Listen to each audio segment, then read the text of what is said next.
Dr. Cuddy, you go right ahead. Okay. Anyway, the 1907 panic was supposed to be cured by the Federal Reserve, so it wouldn't happen again.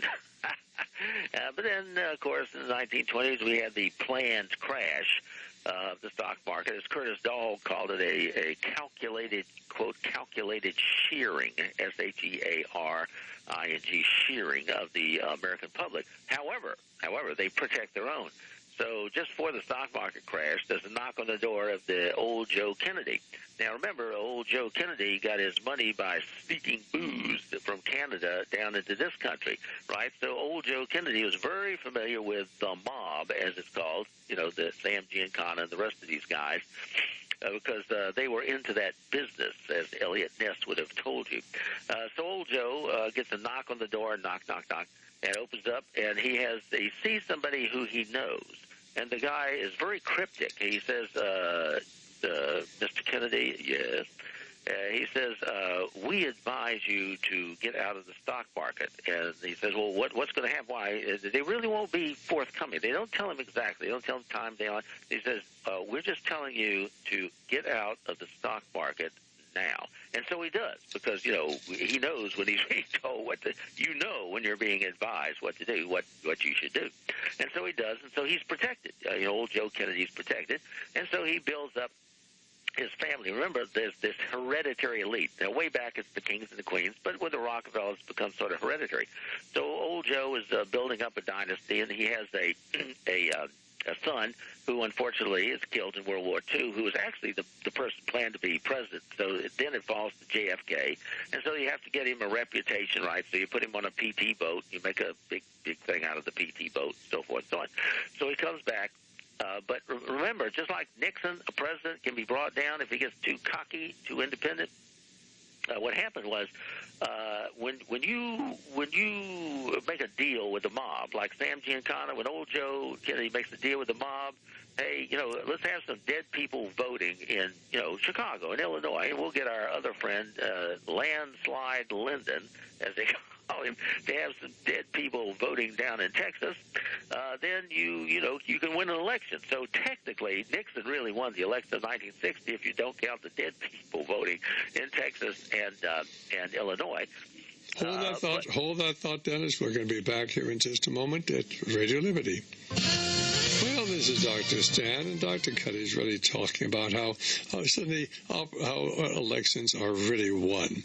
Basically, in 1960, Richard Nixon won the election, but of course, President Kennedy was elected. Why? Because his dad, Joe Kennedy, made a deal with the mafia, and they got a lot of dead people to vote in Sydney, in Illinois, in Chicago, and one other state, and then because they got a lot of dead people voting down in Texas, because Lyndon Johnson was running for vice president, and between certainly the corruption in Texas and in Illinois and one other state, all coordinated through the mafia, why, of course, Jack Kennedy became president. Now, Richard Nixon wanted to challenge the election, and he could have, but the last thing the establishment wants is for the public to understand that our elections can be rigged and dishonest. So Nixon was basically told, look, keep your mouth shut.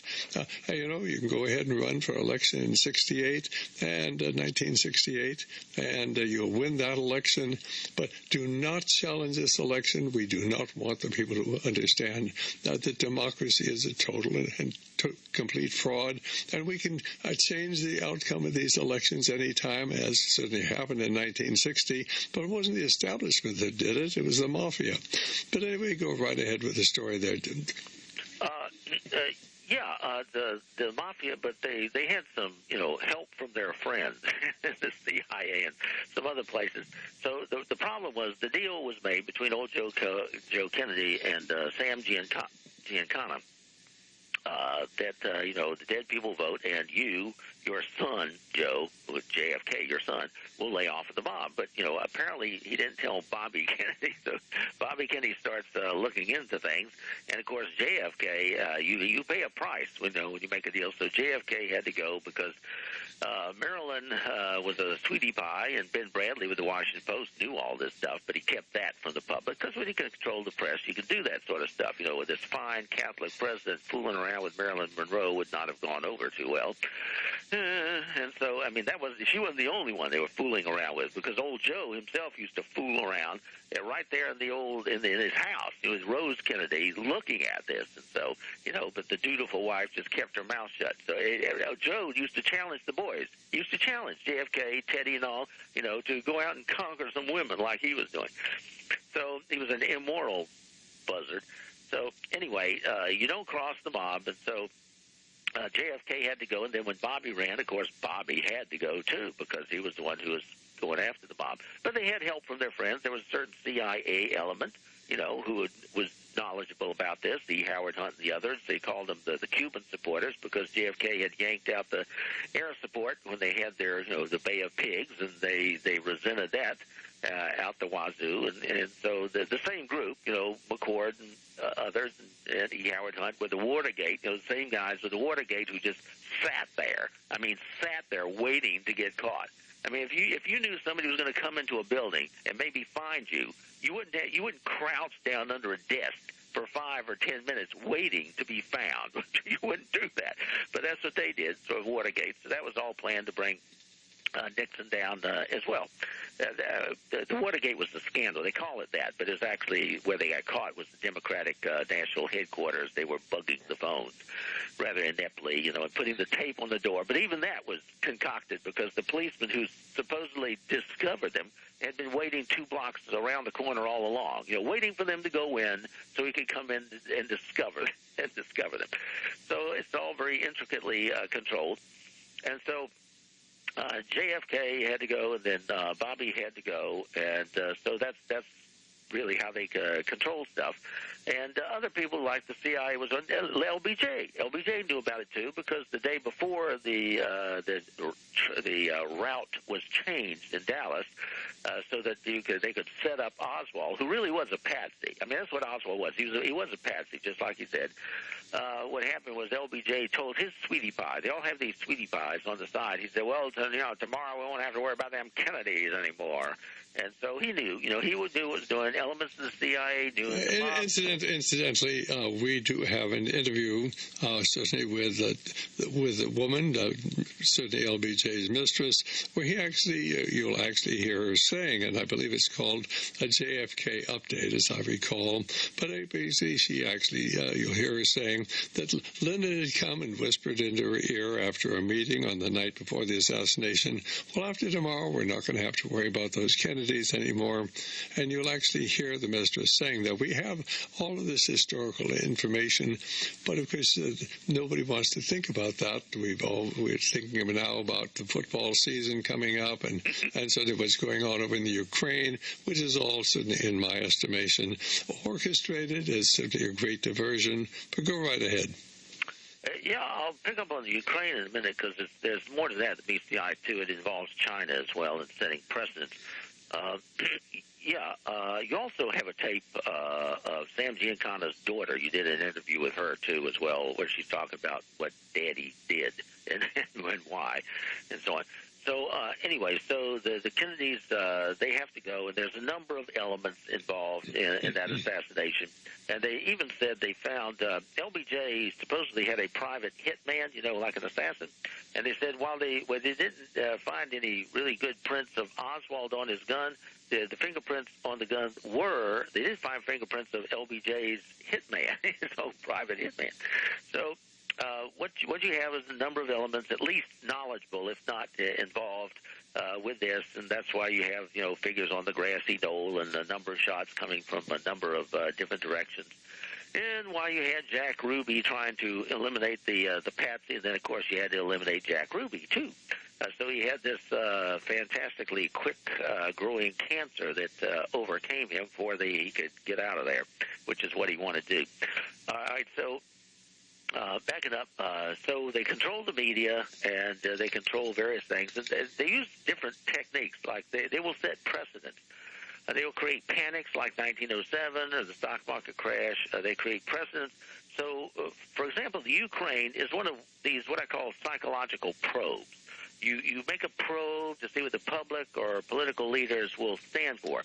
And so the Ukraine is really, I mean, it's not that important. Yeah, okay, Putin does want a warm water port, and so he does need the Crimea. But in terms of the Ukraine as a whole, that's not all that important to him. As long as he has this warm water port in Crimea, he's satisfied. But what it does is it sets a precedent. And the precedent is what I've been warning about for many, many years. The U.S. looks at things as though, well, nobody would be stupid enough to challenge the U.S. in all of its might. Well, what the Ukraine does is shows that the U.S. has depleted and downsized our military to such an extent in our capabilities that, one, we can't supposedly even save an ambassador in Libya, right? Okay, so that's the first probe. Oh, look, they can't even save their ambassador in Libya. And so now it's, well, look, they can't even come in and save Crimea, right? So they find out, well, we cannot or will not, we are not willing to make the sacrifice to do, right? And so the next stage in this plan, after, we get through our Ukraine scenario, is the Chinese. The Chinese are watching all this. Let's go according to the script. And they will do the same thing. I mean, they're already playing games, with Japan and South Korea and certain islands that are questionable. And so as we downsize and become weaker and weaker and weaker, the point isn't would the Chinese be stupid enough to challenge us. It's are we going to have the willingness or capability of defending our allies in that part of the world? And so that's what they're doing. The Chinese are conducting their own, beginning to conduct their own little probe as to what we're willing to do. And at some point, Taiwan will be involved. Eventually Taiwan will be involved. And so what they look at it is, okay, you Americans, you say we're not stupid enough to challenge you, but as we're building up our military, if we have an incident, see, they always have an incident. They never invade. The Chinese won't invade. They create an incident where they have to, quote, defend themselves.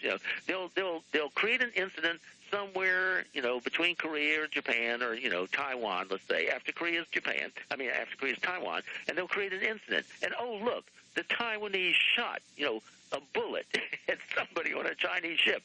Oh, we had to defend ourselves. And so they blow the Taiwanese vessel out of the water, right? And so what happens? The Taiwanese send an aircraft, a jet to do something, and they say, oh, look, the Taiwanese are sending a jet. We'll have to, send 50 fighters and blow up the Taiwanese Air Force. That's how they do things. They build things like that. And so the reason this has to be done is, as I was saying before, the sneaky plan. Like, if you're going to have the Soviet Union supposedly collapse, right, like they supposedly did about 25 years ago, with Gorbachev and the vaunted KGB and military apparatus of the Soviet Union somehow unable to pull the plug on Yeltsin's microphone as he stood upon the tank calling for the revolution to occur. Yeah.